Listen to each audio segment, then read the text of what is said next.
All right, welcome everybody. The webinar is now officially started. So welcome to creating a simple web VR experience using Amazon Sumerian. I'm Marcelo Lewin. I am the founder of howtocreatevr.com. I'm also the program manager for the Deliver conference, which I will tell you all about it in just a minute. It's an awesome conference. Before we get started, of course, I have to tell you about the Deliver conference because I don't want you to miss out on this. It's a 3-day conference designed for basically you guys, everybody that's logged in here and all of your friends that are into VR, AR, and 360. Make sure you come and join us, attend, register for it. There's going to be 24 plus sessions, both on technical hands-on and business management. We have two-day hands-on workshops, one on Unity, very deep dive into Unity. And we just did a webinar with Tiffany. She's going to be the instructor on one of the Unity ones. And then we're going to have a full 360 video for those of you that are more interested on the filmmaking side of VR. Of course, we're going to have our keynote with Gary Radburn. He's the director of VR and AR for Dell. So please join us in LA, June 18th through the 20th for this really great conference. Get the full 3-day pass. It's $795. Remember to use the code HowToCreateVR, as you see down at the bottom left, to save $50. You can register at deliverconference.com. So just go there and save your spot because it's going to fill up pretty quickly. Like I said, I'm Marcelo Lewin. I'm the program manager for the Deliver conference. I'm also the founder of howtocreatevr.com. If you want more tutorials, podcasts, live events in Altspace VR, webinars, all sorts of stuff, check it out. Go to howtocreatevr.com, register for free. It's truly free. I don't charge.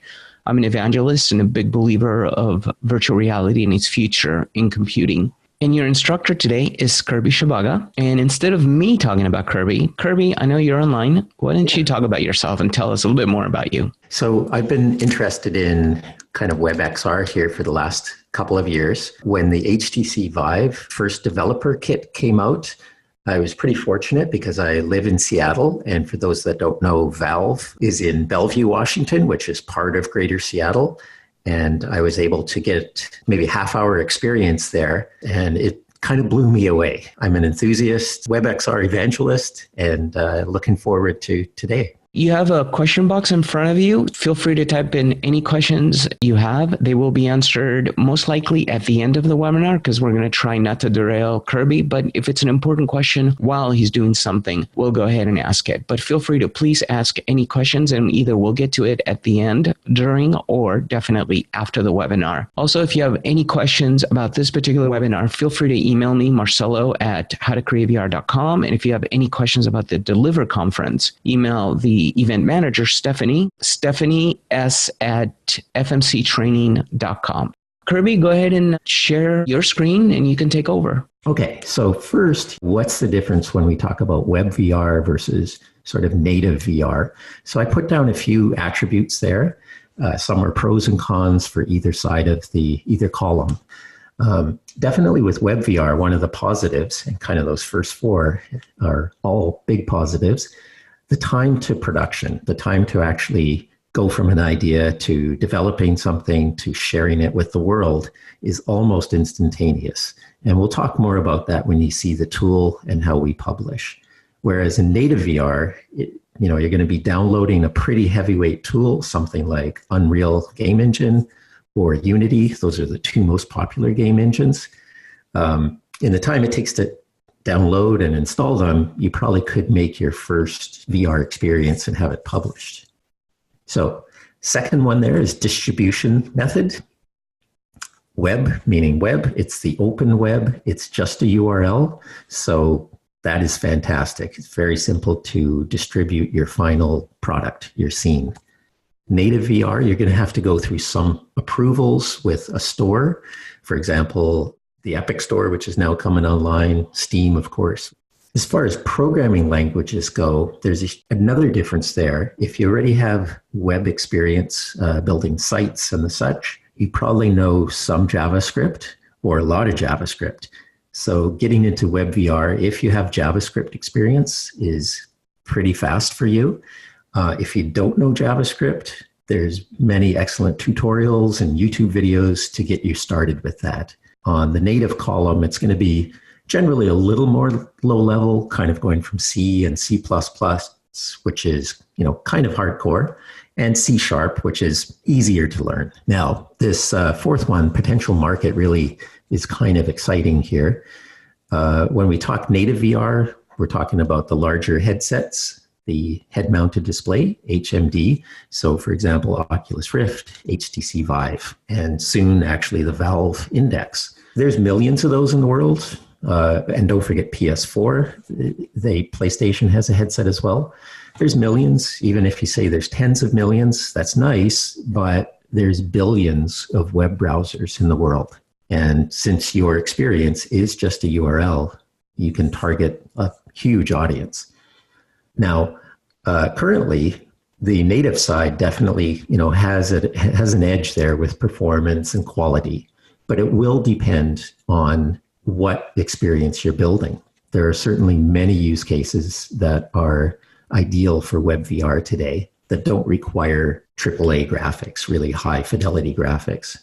And we know that's going to come, actually.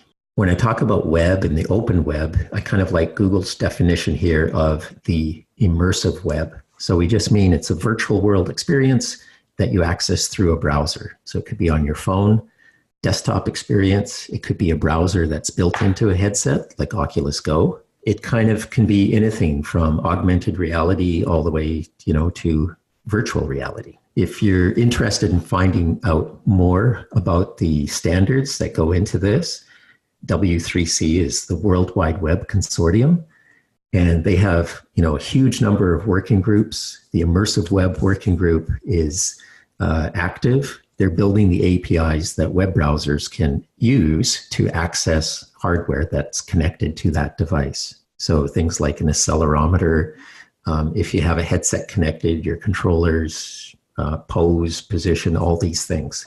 And down below, you see a list of some of the companies involved, and it sort of gives you an idea of, well, that's a pretty wide range. A lot of folks are interested in this. As a non-company, you can also participate, but instead of a working group, it's called a community group. And anyone in the world can sign up and join that community.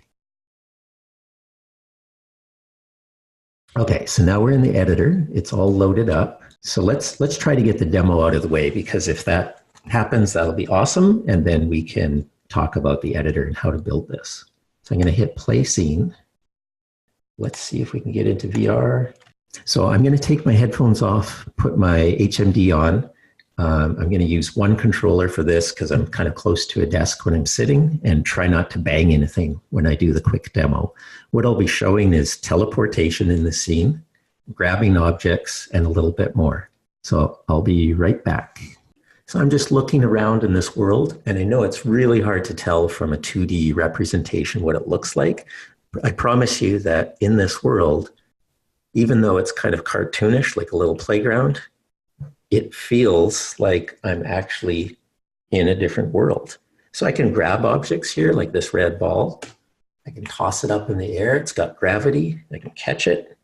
It bounces. And if I want to, I can sort of teleport away. I could walk if I stood up and walked, because this headset is a 6 degree of freedom. There we are. Let's sort of move back to a different position. Now, oh, cool. We've got a tank and dozer cube. There we go. Let's drop that. That's kind of fun. Let's bring this red ball back. And what happens if I throw it against the wall? It kind of disappeared. Oh, showed up somewhere else. So that's sort of like a little demo of how Portal might work for anyone who's a fan of Valve and has played Portal. And those objects interact with each other as well. I can throw them away. And by the way, if I go to the edge of the world, I just sort of see it go off to nothing. And we could throw that off and it'll just fall into the void. Well, let's go ahead and exit VR, stop the play in the editor, and now we can actually start our build. And you'll see how simple it is here using Amazon Sumerian inside your web browser. So a couple quick things. What I have here on the left are a couple of the main panels that are involved in this tool called Sumerian. We have the entities panel. So up here in final, we can actually see all of the objects or entities that are in my scene. There's the red ball. And as I click on different entities, they get highlighted. And on the right-hand side is what we call the inspector. And the inspector has a number of components. Some are simple, like just a name for the component. Most, if not all, entities do have this transform component, which tells us where the object is in 3D space, how large it is. And for example, if we look at the blue ramp, it'll also tell us the rotation on an object. In the bottom left here, we have the assets panel. So as we add things like textures or audio files, 3D files, scripts, they all become available and part of our pack. We can also install other packs. So for example, we have this VR asset pack installed. And that's actually the first step we would do when we go to build an experience that requires VR. So let's get started with that. So what I'm going to do, since we kind of have the final project already in place, we're going to walk through how to build this experience from the bottom up. So the first thing you would do is import an asset, and it would be VR. So let's search for that. The VR asset pack, and you would say add. In our case, I already have that available. Once you load that in, you're going to have a high-level entity here called VR camera rig. You drop it either onto the canvas or onto your entities panel. Once you get that installed, under the parent, there's other objects. We actually don't even need to know what they do right now. The most important thing is to say current camera rig is checked on. So that's kind of step one. Step two, if we want to teleport and actually grab an object, we need to start building that up. So I'm going to hide everything we just did here in the final project so we can get started from the ground up. And by the way, these little white circles you see are actually our lights in this scene. And you can have various types of lights with different parameters set. We'll just leave that where it is. Okay, let's begin. So we have create entity. We're just going to put an empty entity up here. I'm going to rename it to webinar. So this is going to act like a little folder just so we can keep things organized. Let's go ahead and add a box. And if I press F on the keyboard, I can get closer to the box. I can zoom around it. Every time you add an entity, it goes into what's called the origin. So the position is 0, 0, 0 in 3D space. This is actually going to become our floor. So let's go ahead and transform that a little bit and change the scale on it. So we'll make it 50 units and thin and 50. So now let me zoom out here again, and you can see, okay, we got a square. And the units here are in meters. Okay, it looks a little boring when it's just plain old white. If we want, we can come into the material component, change our color to anything we like. But we can also add a material to it to make it textured. So let's go back to our assets panel, and under default pack, I already have a material set up, and I'll show you later how to create these. We drop that in, and now we have the grid all set up for us. So that's looking a lot better. We just need to do one thing. Since this is going to be a VR experience, we're going to add another component here. It's a script. By the way, we can add custom scripts or some built-ins.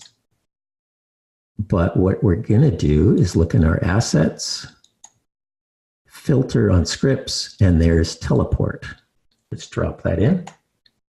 No parameters to set. So at this point, if we went in the headset, you could actually walk around on that grid.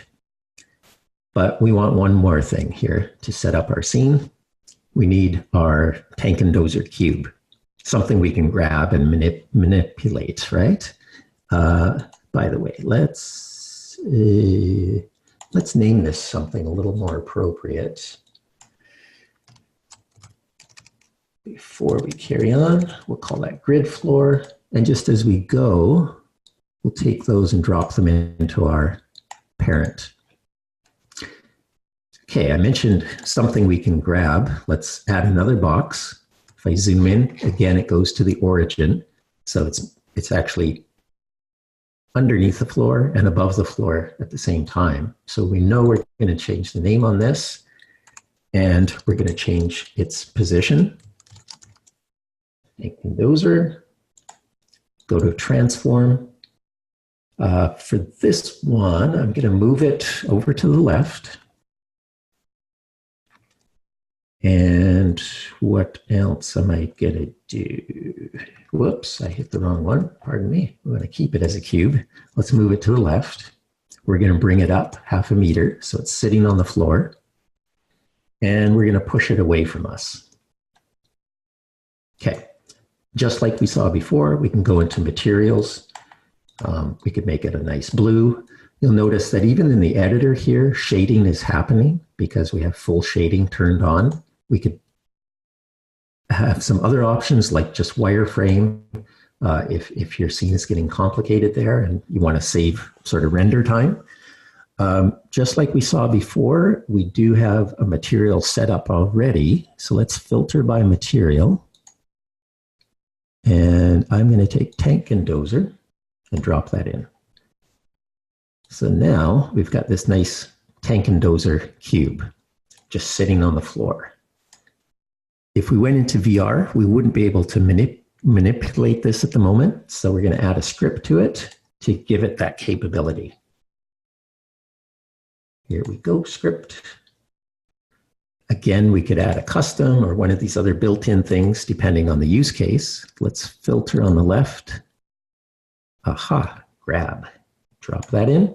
Again, nothing to set up. It's already going to just work.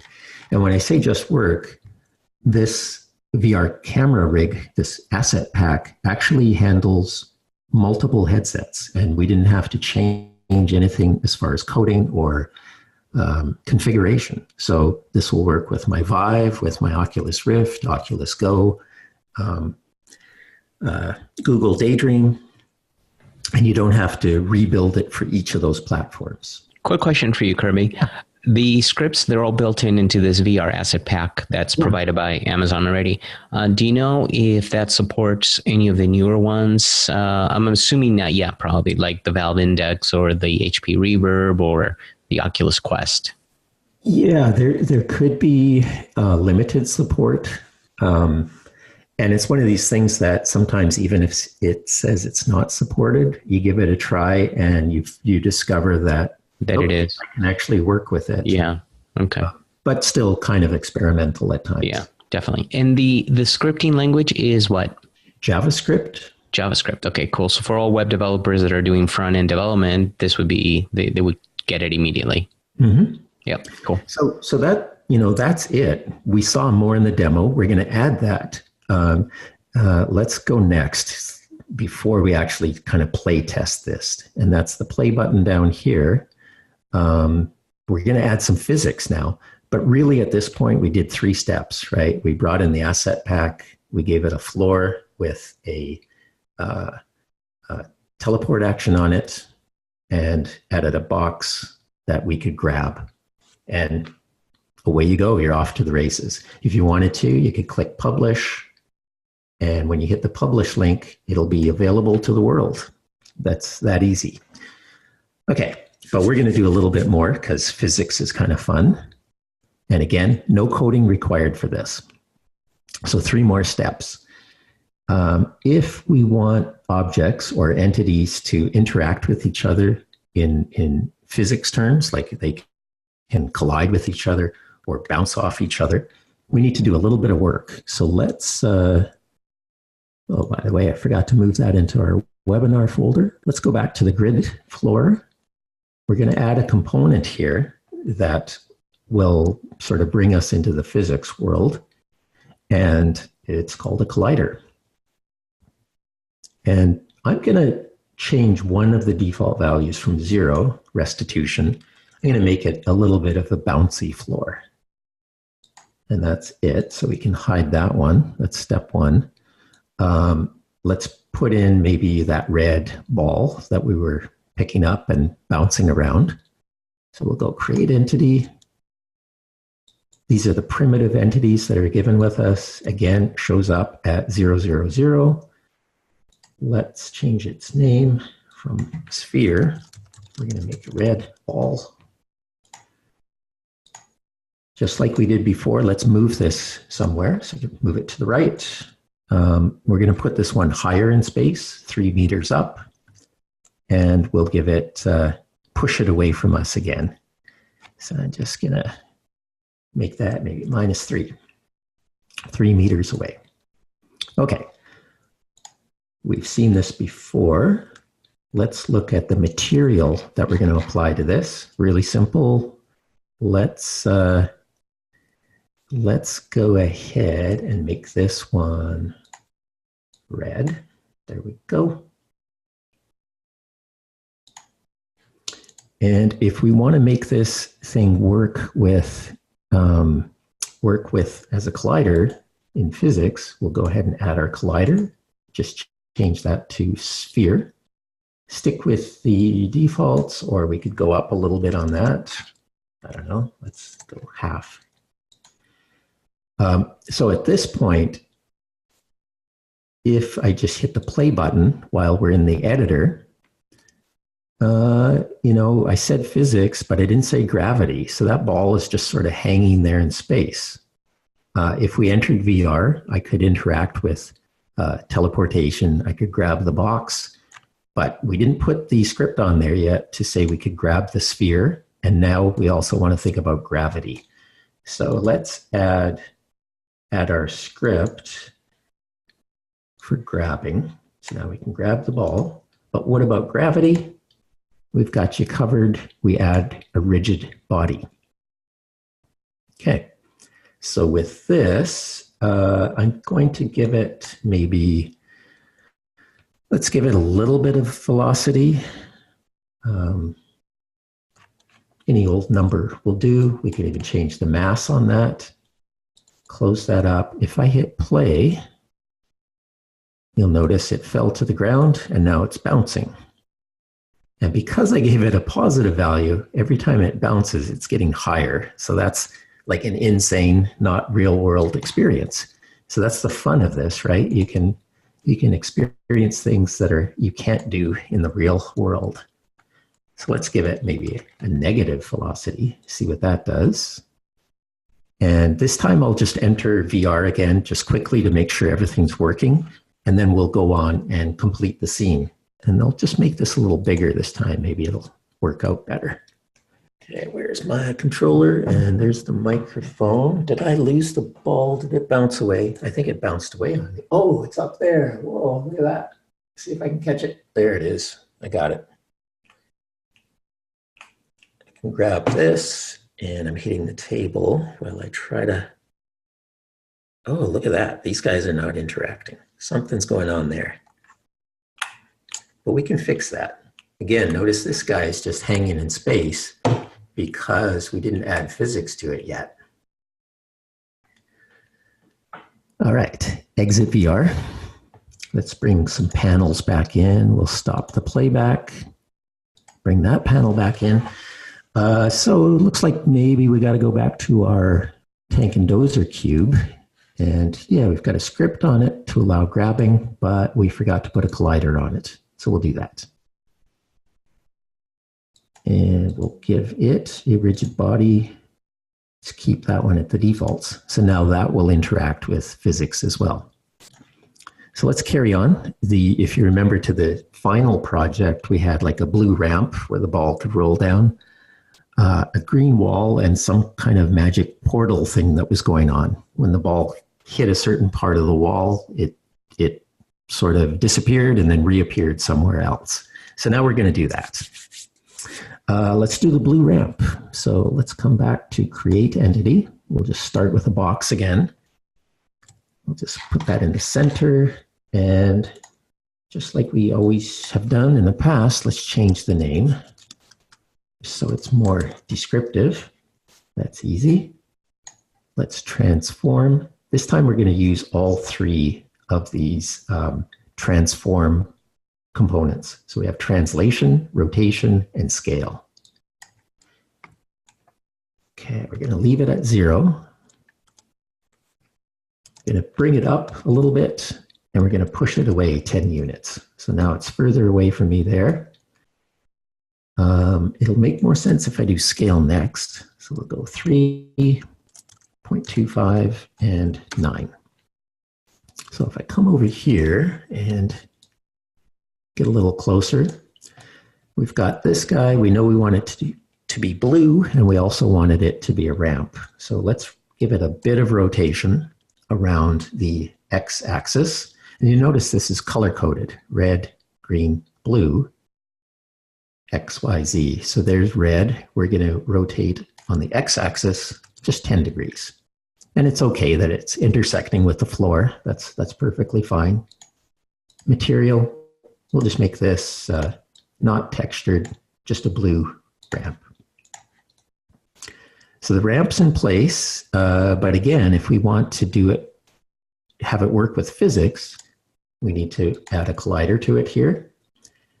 And that's it. We'll just leave that as is. So we're getting closer. Now let's add the wall. Same as we just did. Another box. Let's call this green wall. The transform on this one, we're going to come back actually to the translation. And but I will change the scale right now. 0.2, where am I? Let's go for 5 and 5. And again, it's not quite in the right place, but we'll fix that up shortly. And I want not geometry, I want material. Let's pick a green color for that. And the reason I didn't move it is we're going to add something that's going to act as our portal for us. So we're going to add another box. So we're going to call this one portal.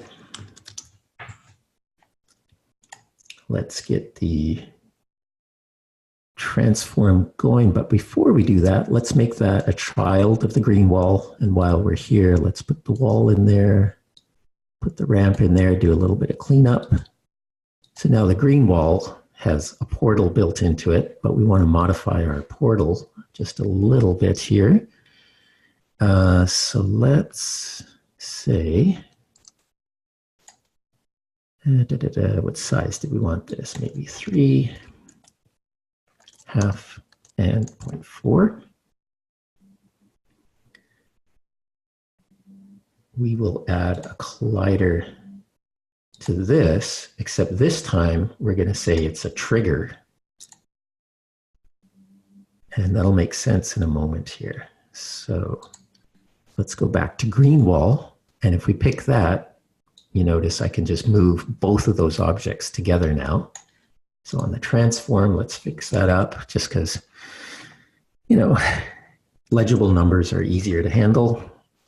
By the way, this is also, since it came in at the origin, it's half above the world and a half below the world. So we want to raise that up. 2.5 and -3. Okay, so now we have a wall and this thing that we're calling a portal. And I'm going to make it actually invisible. So now we can't see it. And that's fine. There's lots of things in the world we can't see. Okay, so we've got everything set up there. Now, I promised you no coding involved, and that's true, but we are going to create 2 very simple state machines, or called behaviors. So let's go to the portal since we already have that connected. We're going to add a state machine, and we can drop in a behavior, create new ones, but since I've done this before, I do have behaviors set up. And there we are. So I have a portal behavior. Let's drop that in and edit it. It's just 2 transitions in this state machine. So this very first one just says, when something enters my space, the trigger will go off, and then we're going to send a message into the portal called portal enter, and that's it. So that's the first state machine. The thing we're going to throw in there is the red ball. So we're going to add a state machine to that one as well. And again, I have one ready. Drop that in. Even if I didn't have it ready, oh, I put in the wrong one. Let's go back. Let's delete that one. We want to teleport. Want to move the ball.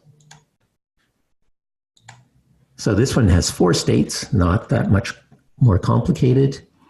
And again, the way this would work is you simply say add state, and then you have this whole list of actions that you can choose from. For example, tween color, tween opacity. So if you clicked on one of those, then you get parameters that you can set. So in this example, we could make something disappear in 1 second using different algorithms for how that speeds up the opacity change. So we don't need that one. This is our initial state. And we have tween opacity. So when the ball hears the message, it's listening for portal enter. When it hears the message, it will transition to tween opacity. And after that's done, it will transition to this set rigid body position that takes the ball and moves it above the ramp. When that's done, the ball becomes visible again. So I could show you one more thing. I didn't show you that spinning ball. If you want to see how that works, we're going to add an entity just like we did before. Default entity 000. This is getting old school. You guys know this already. Let's change the name to spinning. This time it's a textured ball.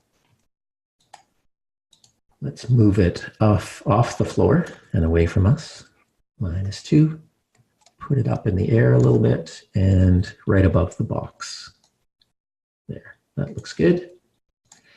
So we've seen this before with material, but so far we've kind of just played with these top 2 components, right? We could change the color pretty instantly, but rather than having just a plain old thing like that, how do you actually make a material?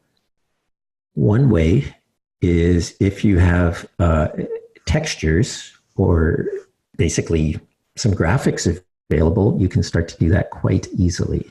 So let's filter over here. And I have something called ambient, diffuse, emissive, and specular.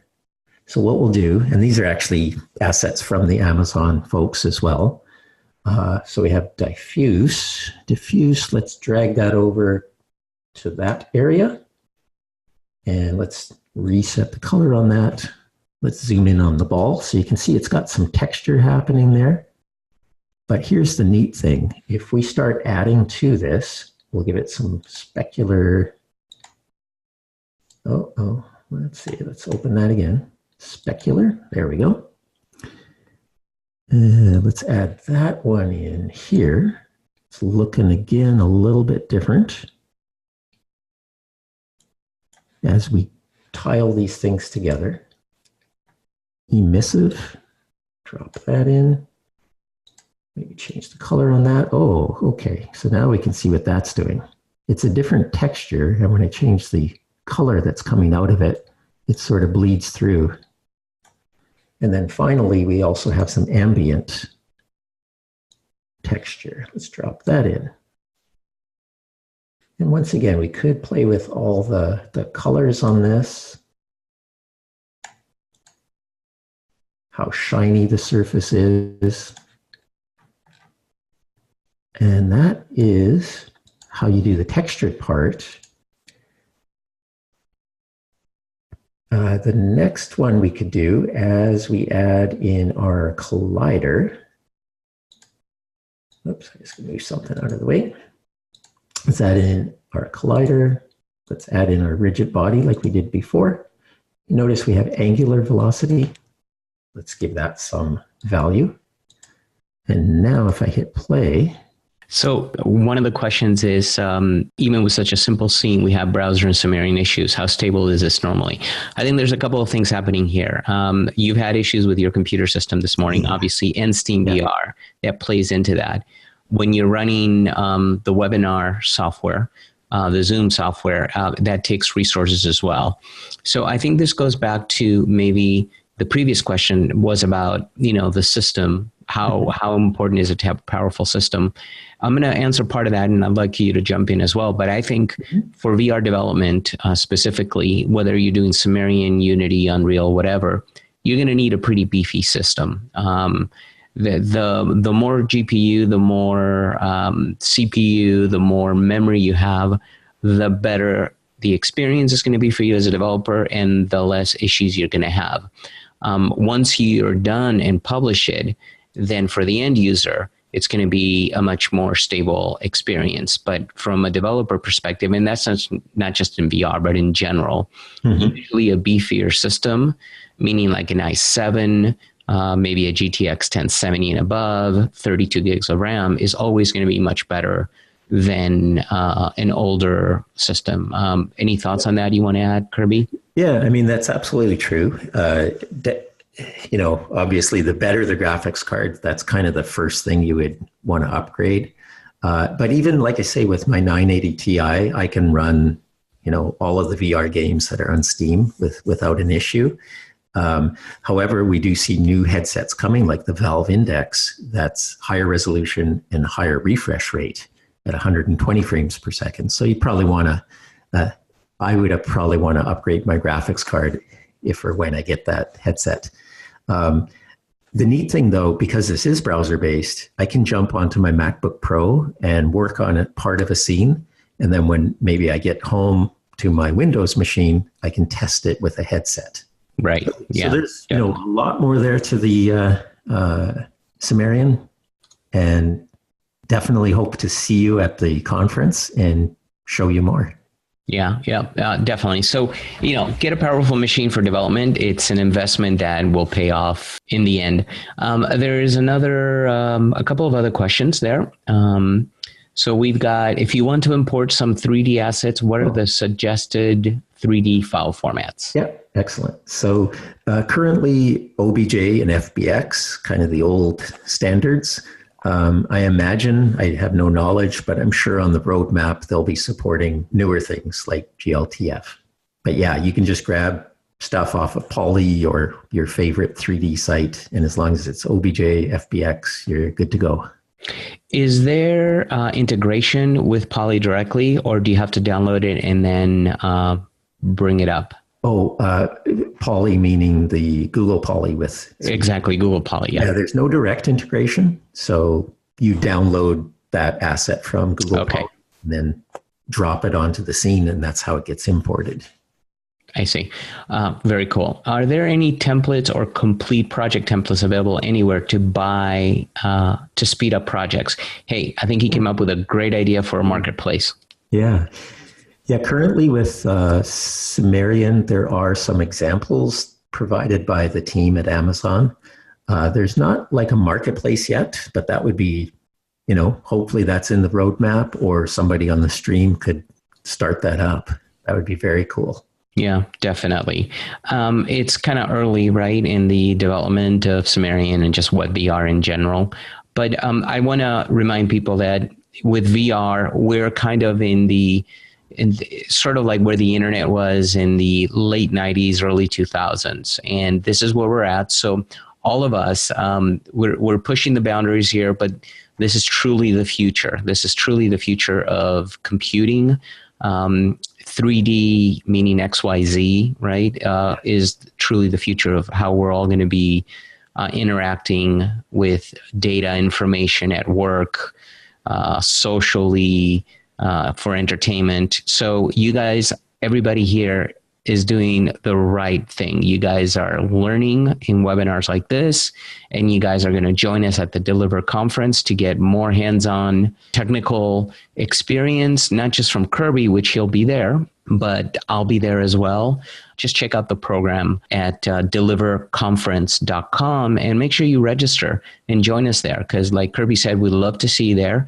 Use the How to Create VR coupon code to save $50 on the pass. You won't regret it. And really, it's super inexpensive. And for those of you that your company will pay for it, it's a no-brainer because you're just going to come out with so much more knowledge, true knowledge. You know, I designed the technical portion of it, and I'm a huge believer in sharing real, hands-on, actionable information that once you're done with attending this conference, you're going to be able to go back and use that knowledge and start creating immediately. So definitely join us there. If you have any questions, again, send me an email, marcelo@howtocreatevr.com. If you have any questions specifically about the Deliver conference, feel free to email Stephanie, the event manager, and you see her email right there. There is one last question. Any previous experiences with Sumerian hosts and other AWS services like Poly, Lex, and so on? Limitations, advantages. Can you answer that one? Yeah, absolutely. So we didn't cover that in this webinar, but yeah, one of the big integrations that's sort of a first-class citizen with Sumerian is this concept of a host, which is a 3D modeled person, a host, that interacts with two Amazon services, Lex and Poly. So you can, for example, make a chatbot, and that could run in 2D or 3D space. Very simple to get started with those. That's a popular thing with this tool. And then beyond that, since it's you're running JavaScript, you're in the browser, you have access to the AWS SDK, which means you can access any service. So when myself and a few friends made something a little while back, we used probably like 15 services, like S3, Lambda, etc. Well, we reached the end. Kirby, thank you so much. I really appreciate it. People want to get a hold of you. Do you want to give them your Twitter or your email? Yeah, it's Twitter is just at Kirby Shibaga. All right. And if you guys, again, have any questions for me, marcelo@howtocreatevr.com. Any questions about the Deliver conference, Stephanie S at fmctraining.com. And please remember to register today and save $50 by using How to Create VR coupon code. Thank you so much. And we will see you in LA, June 18th through the 20th, deliverconference.com. Have a good one, everybody.